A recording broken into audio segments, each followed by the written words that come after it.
Olá pessoal, sejam todos muito bem-vindos aqui ao nosso LAC Concursos. Eu sou o professor Alex Mendes, sou professor de Economia e também de Atualidades e nós estaremos a partir de agora numa reta de chegada junto com você, vendo atualidades no mercado financeiro.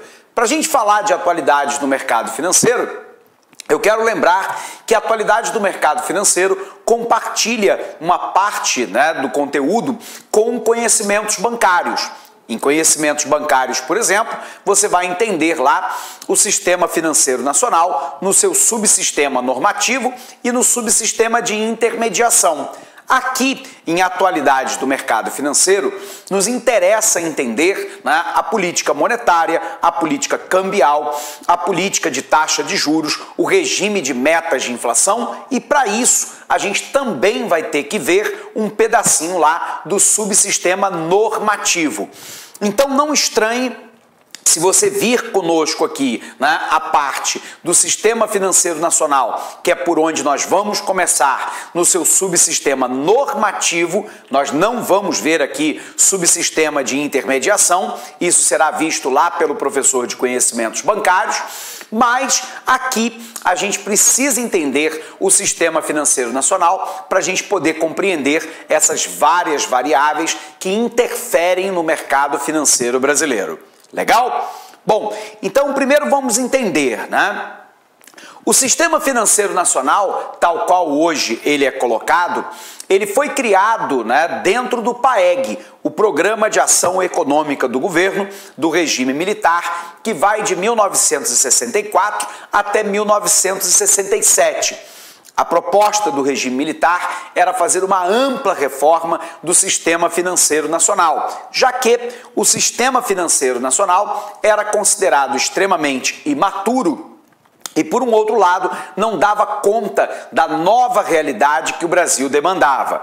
Você se recorda, por exemplo, que até a instituição da reforma do sistema financeiro nacional, nós tínhamos lá o Brasil tendo o Banco do Brasil funcionando de maneira dupla. O Banco do Brasil era um banco comercial de varejo e, ao mesmo tempo, era o agente financeiro do governo central, do governo federal. Então, por um lado, o Banco do Brasil fazia o papel de banqueiro do governo, que é típico de função de banco central, e, ao mesmo tempo, era um banco comercial e de varejo. Você se recorda que naquela época nós tínhamos lá uma organização considerada ainda muito primária em termos de desenvolvimento do sistema financeiro. E sendo assim, o regime militar vai criar um modelo baseado em dois subsistemas, das quais, como eu já disse, nós vamos focar no subsistema normativo. Então vamos puxar a tela em branco para a gente colocar isso para você.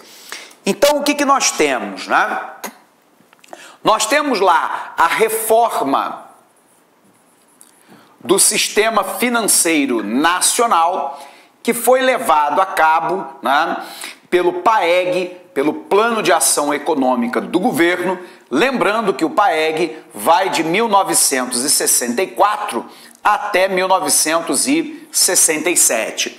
Essa reforma do sistema financeiro nacional baseada em dois subsistemas. Primeiro, o subsistema que nós chamamos de normativo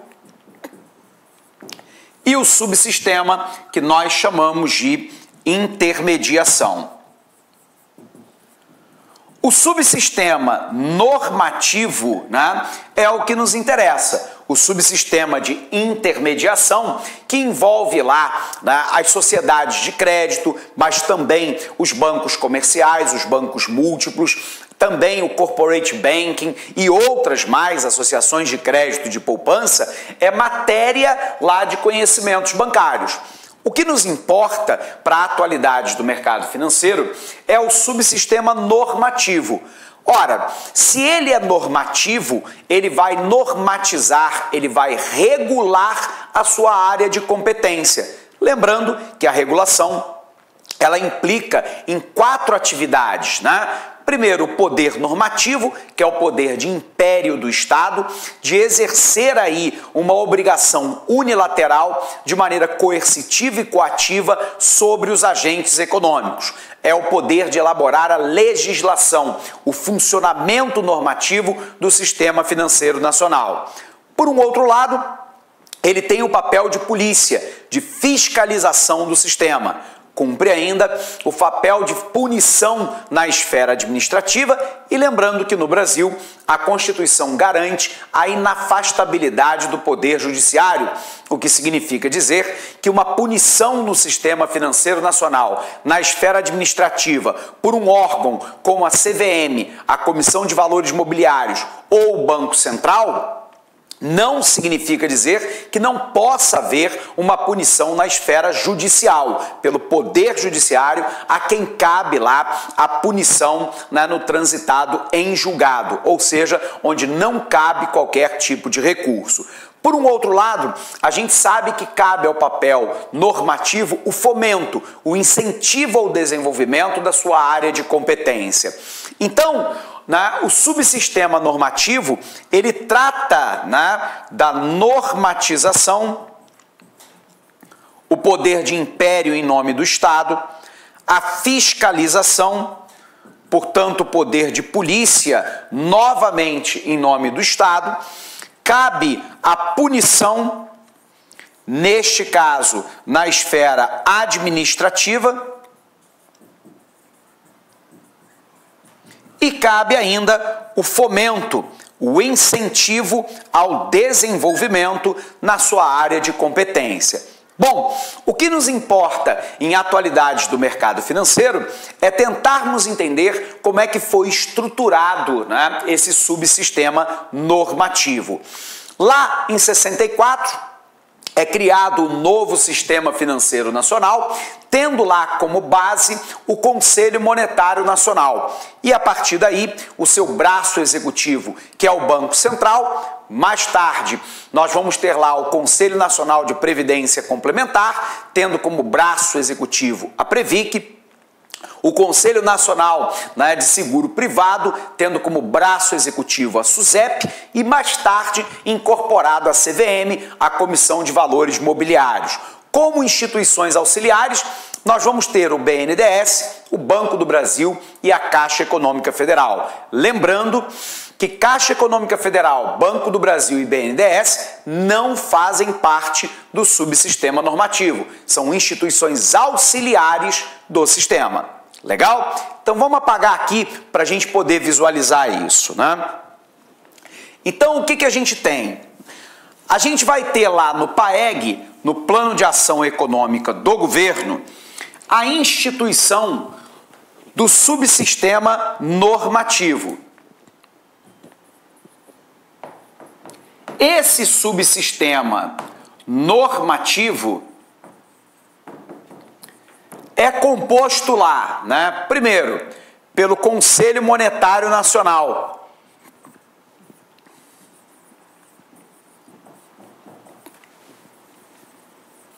Conselho Monetário Nacional, tendo como braço executivo a figura do Banco Central.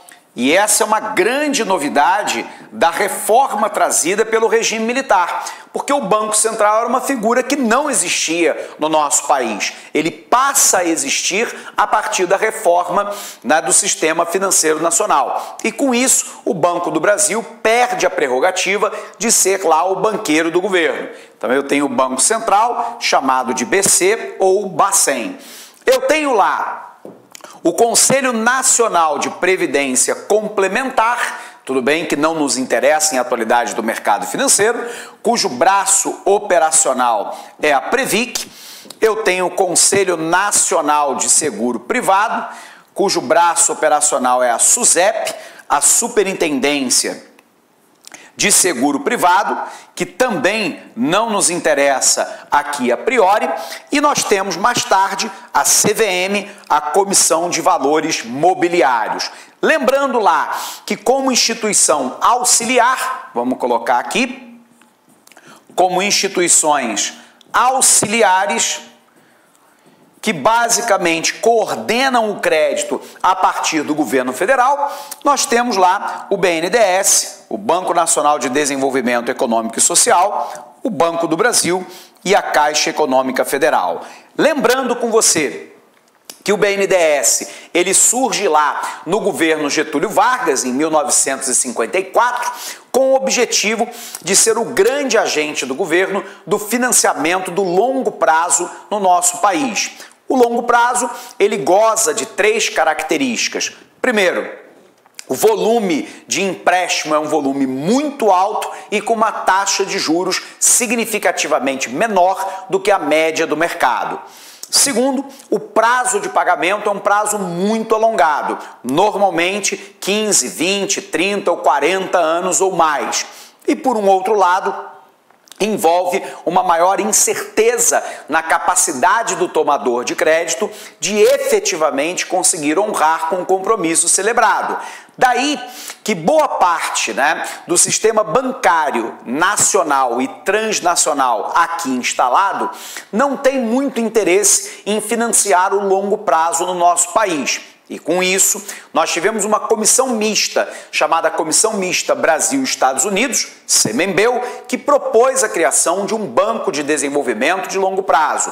Em 1954, Getúlio Vargas cria o BNDES. E a gente sabe que o BNDES, então, é hoje um banco que financia desde o microempreendimento. Olá, meus amigos, minhas amigas, sou o professor Luiz Antônio de Carvalho e peço licença para vocês para convidar vocês a conhecerem o nosso super curso básico para o concurso do Banco do Brasil 2018. Como vocês bem sabem, o edital do Banco do Brasil está publicado e nós aqui do Lá Concurso nós não podíamos ficar de fora dessa seleção, até porque nós temos uma tradição.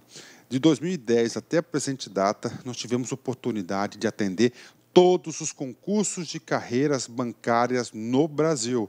Não é agora que nós iremos aí ficar de fora. Concurso do Banco do Brasil, edital publicado, edital na praça aí.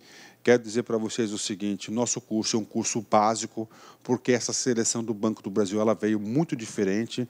Tudo leva a crer que será carreira administrativa com foco em informática e claro, informática vai ser a matéria aí base desse concurso. Infelizmente, nós fizemos uma reunião com a nossa equipe de informática e nós resolvemos não atender esse módulo de informática. Então, meus amigos, minhas amigas, eu quero dizer para vocês o seguinte, quer fazer um curso básico, esse curso com a qualidade dessa videoaula para você pontuar, então acesse lá concursos, é apenas 10 parcelas de R$15. Lá você vai ter aulas completas de língua portuguesa, atualidades do mercado financeiro, conhecimentos bancários, matemática, probabilidade e estatística aqui no Lá Concurso, todos esses módulos por apenas 10 mensalidades de R$15. E um grande detalhe, tá? Um grande detalhe. Fiz um compromisso com o pessoal, com nossos alunos do Banco do Brasil. Se nós tivermos aí 100 matrículas no concurso do Banco do Brasil, o professor Luiz Antônio de Carvalho se compromete em oferecer para vocês uma super revisão de informática nesse edital, de 5, 6 horas aí com um dos nossos mestres, A gente vai providenciar. Bacana? Então eu espero vocês aqui no Lá Concurso. Forte abraço, fique com Deus. Tchau, tchau. Clique lá.